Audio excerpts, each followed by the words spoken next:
5 साल काम और जिंदगी भर आराम। सुन के थोड़ा अजीब लग रहा होगा, है ना? लेकिन बिल्कुल सही सुना आपने, ऐसा पॉसिबल है। बताता हूँ कैसे। बात है 3 दोस्तों की, सत्यम, दीपक और नितिन। ये तीनों ही बड़े अच्छे दोस्त हैं और करंटली इनकी एज 20 साल है और जस्ट अभी अभी तीनों की जॉब लगी है। सत्यम एक मार्केटिंग कंपनी में सेल्स डिपार्टमेंट में काम करता है और उसकी सैलरी 20,000 है। दीपक एक IT कंपनी में एम्प्लॉय है और उसकी सैलरी 15,000 है। जबकि नितिन अपने फादर का बिजनेस हैंडल करता है, जो कि एक छोटी सी राशन की दुकान है। महीने का 30 से 40,000 तक उसे अपने बिजनेस से प्रॉफिट हो जाता है। अब इन सभी में सबसे ज्यादा मेहनत का काम सत्यम का होता है, क्योंकि वो सेल्स का काम हैंडल करता है तो उसे दिन भर अलग अलग क्लाइंट से बात करनी पड़ती है और बॉस का दिया हुआ टारगेट कंप्लीट करना पड़ता है। कई बार काम इतना ज्यादा हो जाता था कि बॉस से बहस भी हो जाती थी और सत्यम इस रोज की झिकझिक से परेशान हो गया था। सत्यम के पापा एक इन्वेस्टर हैं और इसलिए कई बार उसके फादर से उसके इन्वेस्टर दोस्त मिलने आया करते थे और कभी कभी ऐसा होता था कि जब सत्यम घर पे होता था उसी टाइम आ जाते थे। उसने काफी बार अपने फादर और उनके दोस्तों को इन्वेस्टमेंट से जुड़ी बातें करते हुए सुना था और एक दिन क्यूरियस होकर उसने इस बारे में अपने फादर से पूछ ही लिया कि पापा, मुझे भी इन्वेस्टमेंट करना है, क्योंकि इस वर्क लाइफ से मैं समझ गया हूँ कि कोई भी अमीर नहीं बन सकता। इस पर उसके पापा खुश होते हैं और अपनी इन्वेस्टमेंट की सारी नॉलेज वो अपने बेटे को ट्रांसफर कर देते हैं और उसे कुछ बुक्स के नाम बताते हैं कि अपनी इन्वेस्टमेंट की जर्नी शुरू करने से पहले इन सभी बुक्स को पढ़ लेना। और ठीक वैसा ही सत्यम करता है, लेकिन वो अपनी इन्वेस्टमेंट शुरू करने से पहले वो ये बात अपने दोस्तों को भी बताता है। तो उसकी बात सुनकर दोनों दोस्त बोलते हैं कि 10 साल बाद हम होंगे या नहीं, इस बात की क्या गारंटी। तो इन सब चक्करों में पढ़ने से अच्छा अभी प्रेजेंट लाइफ में ध्यान दे और पैसा कमा। सत्यम को थोड़ी निराशा होती है उनकी बातें सुनकर, लेकिन वो अपना मन नहीं बदलता और इन्वेस्टमेंट की जर्नी को शुरू करता है। इसके लिए वो एक इंडेक्स फंड सेलेक्ट करता है और उसमें एक 3,000 रुपए की SIP करना शुरू करता है और लगातार 5 साल तक वो अपनी इन्वेस्टमेंट को जारी रखता है। अब दोस्तों हम सीधा चलते हैं 5 साल आगे, जब तीनों दोस्त की एज 25 साल हो चुकी है। अब सत्यम ने इन्वेस्टमेंट करना बंद कर दिया है। अब वो अपनी कंपनी में सेल्स एम्प्लॉय से सेल्स मैनेजर बन चुका है। उसकी सैलरी भी बढ़ चुकी है। सत्यम कोई भी सेविंग नहीं करता। अब वो अपने सारे पैसे अपने एंजॉयमेंट और अपने हेल्दी लाइफस्टाइल के ऊपर खर्च करता है। दीपक और नितिन की कमाई में भी इजाफा हुआ था, लेकिन वो अपने फैमिली के खर्च और सेविंग करने में इतने बिजी हो चुके हैं कि उनके पास मंथ के एंड में सिर्फ 500 से 1,000 रुपए बचते थे। उधर सत्यम कोई सेविंग नहीं करता और सिर्फ एंजॉय करता है।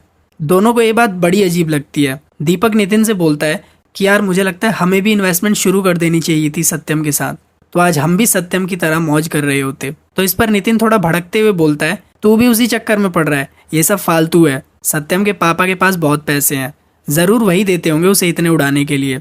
ये बोलकर नितिन चला जाता है। लेकिन अब दीपक को भी समझ आ गया था कि इन्वेस्टमेंट की पावर क्या है और वो भी सोच लेता है कि सत्यम ने तो सिर्फ 5 साल ही इन्वेस्ट किया है, मैं 7 साल तक करूंगा। और वो भी अपनी इन्वेस्टमेंट शुरू करता है। अब दोस्तों सीधा चलते हैं 7 साल बाद, जब तीनों की एज 32 साल हो गई है। अब सत्यम और दीपक दोनों ही इन्वेस्टमेंट से फ्री हो चुके हैं और अपनी लाइफ को पूरी तरह एंजॉय करते हैं। लेकिन नितिन आज भी उसी सेविंग और खर्चों के जाल में फंसा हुआ है।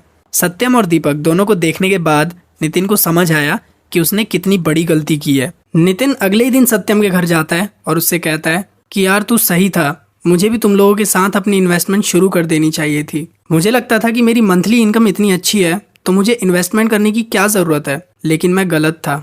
आज महीने के 50,000 रुपए से ज्यादा कमाने के बाद भी मेरे पास अपने फ्यूचर के लिए 1 रुपए की सेविंग नहीं है, क्योंकि सारे पैसे फैमिली की नीड्स और लोन में चले जाते हैं और महीने की आखिर में आज भी वही 2 से 4,000 रुपए ही बचते हैं। लेकिन शायद अब तो मैं इन्वेस्टमेंट के लिए लेट हो चुका हूँ, अब मुझे क्या करना चाहिए। तो उस पर सत्यम मुस्कुराता है और बोलता है कि चलो, तुझे समझ तो आया कि तूने गलती की है। कई लोगों को तो पूरी जिंदगी में इस बारे में पता नहीं चल पाता। इन्वेस्टमेंट करने के लिए कोई राइट टाइम नहीं होता, बल्कि प्रेजेंट ही हमारा राइट टाइम है।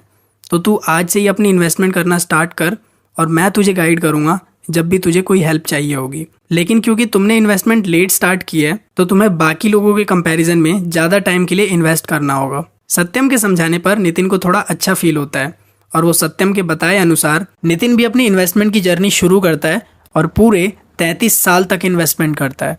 अब दोस्तों सीधा चलते हैं 33 साल बाद, जब तीनों की एज 65 साल हो चुकी है और तीनों की इन्वेस्टमेंट पूरी हो चुकी है, और देखते हैं कि सबसे ज्यादा इन्वेस्टमेंट में फायदा किसको मिला है। इसे एक टेबल के जरिए समझते हैं, जिसमें सत्यम की 5 साल की इन्वेस्टमेंट, दीपक की 7 साल की इन्वेस्टमेंट और नितिन की 33 साल की इन्वेस्टमेंट को कंपेयर करते हैं। अब यहाँ मैं आप लोगों से एक सवाल पूछता हूँ कि इन तीनों में से सबसे ज़्यादा रिटर्न अपनी इन्वेस्टमेंट पर किसको मिला होगा। आप में से ज़्यादातर लोगों को लग रहा होगा कि ऑफ कोर्स नितिन ने सबसे लंबे समय के लिए इन्वेस्ट किया है तो उसे ही सबसे ज़्यादा प्रॉफिट हुआ होगा। लेकिन दोस्तों, सच आपकी सोच से कुछ अलग होने वाला है। हम मान के चलते हैं कि तीनों ने एक ही टाइप के फंड में और सेम अमाउंट की SIP के जरिए अपना इन्वेस्टमेंट किया और तीनों को रिटर्न भी सेम 15% ही मिले हैं। तो इस हिसाब से जब हम नितिन की 33 साल की इन्वेस्टमेंट को देखते हैं तो दोस्तों नितिन ने इन 33 सालों में टोटल 11,88,000 रुपये इन्वेस्ट किए हैं और उसके रिटर्न में नितिन को मिले हैं 3,13,00,000। अब बात करते हैं दीपक की। तो दीपक ने अपने इन्वेस्टमेंट के 7 सालों में टोटल 2,52,000 रुपये इन्वेस्ट किए और उस पर दीपक को रिटर्न मिले हैं 4,46,000 रुपये। लेकिन क्योंकि दीपक ने भले ही अपनी इन्वेस्टमेंट को रोक दिया था, लेकिन उसके इन्वेस्ट किए हुए पैसे पर कंपाउंडिंग का फायदा मिलता रहा, जिससे उसके पैसे साल दर साल बढ़ते ही रहे। और जब दीपक 65 साल का हुआ तो उसके यही इन्वेस्ट किए हुए पैसे 4,50,00,000 बन गए, जो नितिन के रिटर्न से सीधा सीधा 1 करोड़ से भी ज्यादा का फायदा है। चलो जरा सत्यम का भी हिसाब लगा लेते हैं। सत्यम ने सिर्फ 5 साल इन्वेस्टमेंट की थी और उसने टोटल 1,80,000 रुपये इन्वेस्ट किए थे, जिस पर उसे इन 5 सालों के दौरान 2,70,000 रुपये का रिटर्न मिला है। लेकिन सत्यम ने भी अपनी इन्वेस्टमेंट को बंद जरूर किया था, लेकिन अपने पैसे विड्रॉ नहीं किए थे, जिससे जब वो 65 साल का हुआ तो उसका टोटल रिटर्न हुआ 7,23,00,000 रुपए का। है ना दोस्तों, कितने कमाल की बात। जिसने सबसे कम पैसे इन्वेस्ट किए उसे सबसे ज्यादा रिटर्न मिले हैं। अब दोस्तों, अगर आप यहाँ पे गौर करोगे तो आपको पता चलेगा कि नितिन ने सबसे ज्यादा टाइम के लिए इन्वेस्टमेंट किया और सेम फंड में ही इन्वेस्ट किया, लेकिन उसे बाकी दोनों से कम रिटर्न मिले हैं। इसका क्या कारण है? इसका रीजन है टाइम। नितिन ने क्योंकि लेट इन्वेस्टमेंट शुरू की, इसलिए उसे अपनी इन्वेस्टमेंट पर कंपाउंडिंग का फायदा बहुत कम मिला। हालांकि रिटर्न उसे भी बाकी दोनों की तरह 15% का ही मिला। लेकिन यहाँ पर सत्यम ने पूरा गेम चेंज कर दिया, क्योंकि उसने इन्वेस्ट भी सबसे कम पैसे किए और रिटर्न भी उसे दीपक से लगभग 3 करोड़ रुपए ज्यादा और नितिन से 4 करोड़ रुपए से भी ज्यादा का मिला।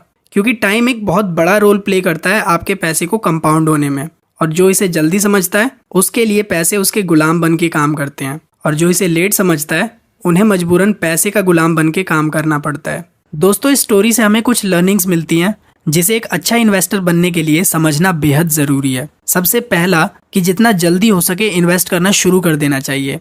एक इंसान जिसने भले ही कम अमाउंट के साथ इन्वेस्ट करना शुरू किया है, वो हमेशा 2 कदम आगे ही रहेगा उस इंसान से जिसने लेट इन्वेस्टमेंट शुरू की और भले ही उसने ज्यादा अमाउंट के साथ इन्वेस्टमेंट शुरू किया। दूसरी लर्निंग ये कि अपने इन्वेस्टमेंट की प्रोसेस को ऑटोमेट कीजिए और कंपाउंडिंग की पावर को समझिए। सत्यम ये बात अच्छी तरह जानता था और इसलिए उसने शुरू के 5 साल ही इन्वेस्ट किया और बाकी का काम कंपाउंडिंग पर छोड़ दिया।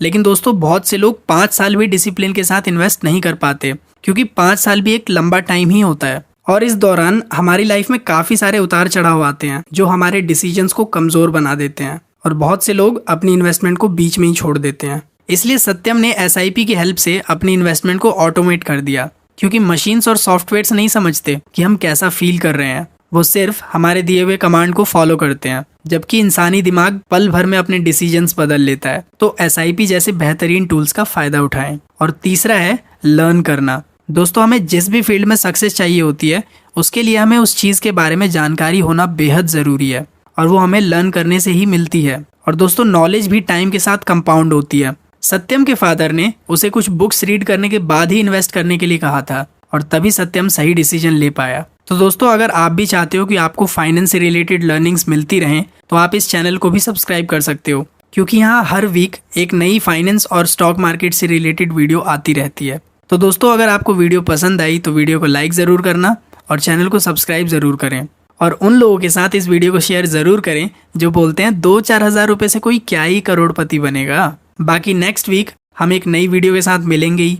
तब तक के लिए good bye and have a nice day.